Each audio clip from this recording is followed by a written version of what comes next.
आज हम करने जा रहे हैं एक बड़ा खुलासा जो ताल्लुक रखता है डी कंपनी से। जी हां, वो डी कंपनी जिसे दुनिया के तमाम देशों की खुफिया एजेंसियां शिद्दत से तलाश रही हैं, मगर अब उसका चेहरा, पहचान और पता बदल चुका है। तो क्या डी कंपनी ने बना लिया है अपना नया अड्डा? क्या वाकई मध्य अमेरिका के एक खूबसूरत देश में अब डी कंपनी का नया ठिकाना बन गया है? तो गौर से देखिए कि कैसे ये बदनाम अंडरवर्ल्ड गैंग अपनी शिनाख्त और शख्सियत बदलते हुए दुनिया के तमाम हिस्सों में फैला रहा है अपना जाल।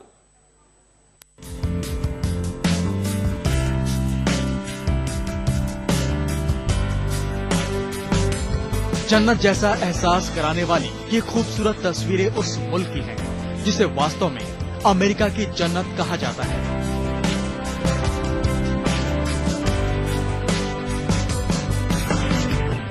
जी हां, मध्य अमेरिका में मशहूर है कि अगर कहीं जन्नत है तो फिर यही है। लेकिन इस जन्नत पर अब पड़ गए हैं कुछ ऐसे कदम जिनकी आहट सुनकर अमेरिका ही नहीं, हिंदुस्तान की सरकार भी हरकत में आ गई है। खबर सनसनीखेज है। दुनिया के सबसे खतरनाक अंडरवर्ल्ड गिरोहों में से एक डी कंपनी ने अमेरिकी बेलीज को बना लिया है अपना नया अड्डा।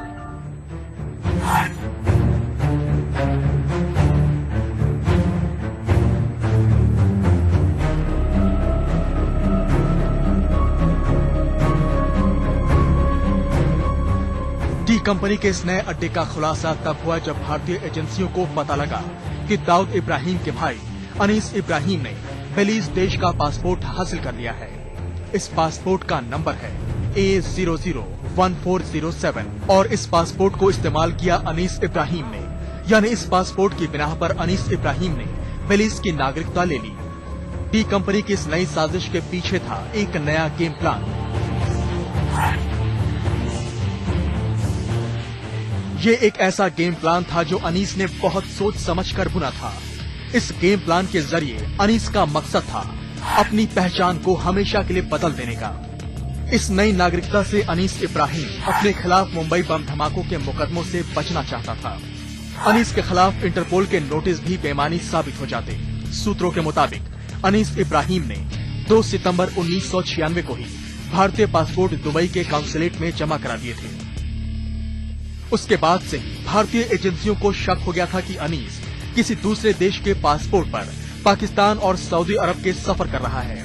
एक लंबी जांच पड़ताल के बाद भारतीय जांच एजेंसियों को दुबई से ही खबर मिली कि अनीस इब्राहिम ने मध्य अमेरिका के मुल्क बेलीज की नागरिकता ले ली है और दुबई से ही उसने बेलीज का ये पासपोर्ट हासिल कर लिया है। जी हां, अब सुनिए इसका खुलासा उसी अधिकारी की जुबान से जिसने ये पासपोर्ट जारी किया था। देखिए, जो सूचना है उसके हिसाब से तो उसके 3-4 पासपोर्ट हैं दाऊद के पास। जो यहाँ तक ये अनीस का मामला है, अनीस के पास इंडियन पासपोर्ट भी थे और उसने एक बेलीज में, जो छोटा सा देश है पनामा के पास साउथ अमेरिका में है, वहाँ का पासपोर्ट लिया था। और उसने वो जब पासपोर्ट ले लिया तो अपने इंडियन पासपोर्ट सारे सरेंडर कर दिए थे। परंतु भारतीय अधिकारियों को जब ये सूचना मिली तो स्टेप्स लिए गए और उसकी वजह से उसको पाकिस्तान जो बेलीज का पासपोर्ट था वो कैंसिल हो गया। तो आपने सुना कि ओपी चटवाल, मुंबई बम धमाकों के जांच अधिकारी जिन्होंने दाऊद और अनीस के खिलाफ इंटरपोल का रेड कॉर्नर नोटिस जारी करवाया था, वो पहली बार कैमरे के सामने खुलासा कर रहे हैं कि साजिश के तहत दाऊद के भाई अनीस ने बेलीज की नागरिकता हासिल कर ली और भारत सरकार ने दबाव बनाकर इस पासपोर्ट को रद्द करवाया। लेकिन इसके पीछे अनीस की साजिश कहीं ज्यादा खतरनाक थी।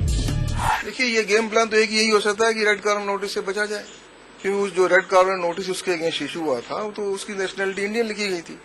अब ये नेशनलिटी इसमें बेलीज नेशनलिटी हो गई तो डेफिनेटली जब कभी वो पकड़ में आता तो एक उसको एक्सक्यूज मिल जाता कि साहब मैं तो इंडियन नेशनल हुई नहीं, और बेलीज गवर्नमेंट भी उसको प्रोटेक्शन देने की कोशिश करती। तो यही कारण हो सकता है। भारत सरकार ने अनीस की पासपोर्ट तो रद्द करवा दी, लेकिन सवाल बरकरार है कि पासपोर्ट के साथ ही क्या मध्य अमेरिका के इस जन्नत से खतरनाक डी कंपनी के फुटप्रिंट खत्म हो गए? क्या बेलीज अब भी बना हुआ है डी कंपनी का महफूज ठिकाना? दीपक शर्मा, दिल्ली आज तक।